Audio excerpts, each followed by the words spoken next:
Saudi അറേബ്യയിൽ വധശിക്ഷയ്ക്ക് വിധിക്കപ്പെട്ട് കഴിഞ്ഞ 18 വർഷമായി ജയിലിൽ കഴിഞ്ഞു വന്ന അബ്ദുൾ റഹീം എന്ന കോഴിക്കോട്ടുകാരന്റെ മോചനം അക്ഷരാർത്ഥത്തിൽ മലയാള മനസ്സിന്റെ നന്മയ്ക്ക് നേരെ തുറന്നു പിടിക്കുന്ന ഒരു കണ്ണാടിയാണ്. മനഃപൂർവ്വമല്ലാത്ത അഥവാ ഒരു കയ്യബദ്ധം കാരണം 15കാരനായ ഒരു സൗദി കുട്ടിയുടെ മരണത്തിന് കാരണക്കാരനായി എന്നതാണ് അബ്ദുൾ റഹീം ചെയ്ത കുറ്റം. സ്പോൺസറുടെ ചലനശേഷിയില്ലാത്ത മകനെ പരിചരിക്കാൻ വേണ്ടിയാണ് അബ്ദുൾ റഹീം സൗദിയിലെത്തുന്നത്. ഒരു കാർ യാത്രാമധ്യേ കുട്ടിയുടെ ശ്വസനവും ഭക്ഷണവും ഉൾപ്പെടെയുള്ള കാര്യങ്ങൾ നിയന്ത്രിച്ചിരുന്ന യന്ത്രത്തിൽ അറിയാതെ കൈതട്ടി അത് നിലച്ചുപോയത് കുട്ടിയുടെ മരണത്തിലേക്ക് നയിച്ചു.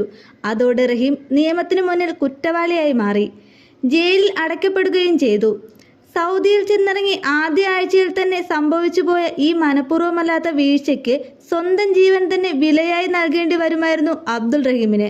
സൗദി അറേബ്യ പോലുള്ള രാഷ്ട്രത്തിൽ നിന്നും ബ്ലഡ് മണി എന്ന ഒറ്റ പോംവഴിയിലൂടെ മാത്രമേ കുറ്റവാളികളായി ആരോപിക്കപ്പെടുന്നവർക്ക് രക്ഷപ്പെടാൻ മാർഗമുള്ളൂ. റഹീമിനെ സംബന്ധിച്ചിടത്തോളം തുണയായത് കുട്ടിയുടെ മാതാവ് ഈ കുറ്റകൃത്യം ക്ഷമിക്കുകയും മോചനദ്രവ്യം ആവശ്യപ്പെടുകയും ചെയ്തപ്പോഴാണ്. അതോടെ അബ്ദുൾ റഹീമിന്റെ മോചനത്തിനായി ഒരു ജനകീയ സമിതി രൂപീകരിച്ച് ഇത്രയും ഭീമമായ ഒരു മോചനദ്രവ്യം സമാഹരിക്കാനുള്ള ശ്രമം ആരംഭിക്കുകയായിരുന്നു. ആദ്യ 4 ദിവസം വളരെ പ്രതീക്ഷയില്ലാതെ നീങ്ങിയ ധനസമാഹരണം സോഷ്യൽ മീഡിയ വഴിയും മാധ്യമങ്ങൾ വഴിയും വലിയ വാർത്തയായതോടെ ജാതിമത വ്യത്യാസമില്ലാതെ ഒരു നിരപരാധിയുടെ ജീവൻ രക്ഷിക്കാൻ മലയാളി മനസ്സുകൾ കൈകോർക്കുന്ന കാഴ്ചയാണ് പിന്നീടുണ്ടായത്. മോചനദ്രവ്യം സ്വരൂപിക്കാൻ 2 ദിവസം മാത്രം അവശേഷിക്കെ ലക്ഷ്യം പൂർത്തീകരിച്ചിരിക്കുകയാണ് ഒരു കൂട്ടം നല്ല മനസ്സുകൾ.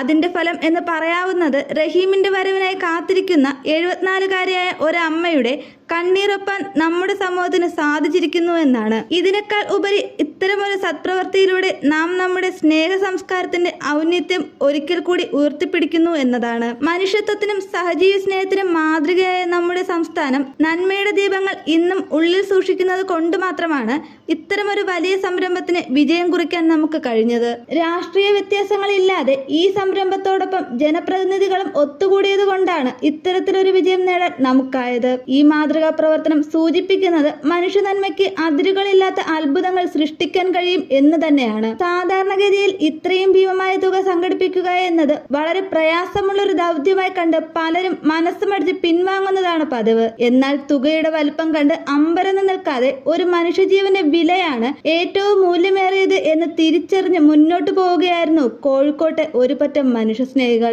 അവരുടെ നല്ല മനസ്സിനും ഈ അവസരത്തിൽ നന്ദി പറയേണ്ടതാണ്. മനഃപൂർവ്വമല്ലാത്ത തെറ്റുകൾക്ക് പോലും വധശിക്ഷ ഉൾപ്പെടെ കൽപ്പിക്കുന്ന ചില രാഷ്ട്രങ്ങളുടെ നിയമങ്ങളോട് നിയമപരമായ രീതിയിൽ എതിരിട്ട് ജയിക്കാൻ സ്വാഭാവികമായി നമുക്ക് സാധ്യമല്ല. അതേസമയം വാദിയുടെ മനംമാറ്റത്തിലോ അതിനടിസ്ഥാനമായ ദയയിലോ നിന്നുകൊണ്ട് അനുകൂലമായ നടപടിക്രമങ്ങൾ ഉണ്ടാകാൻ സാധിക്കും.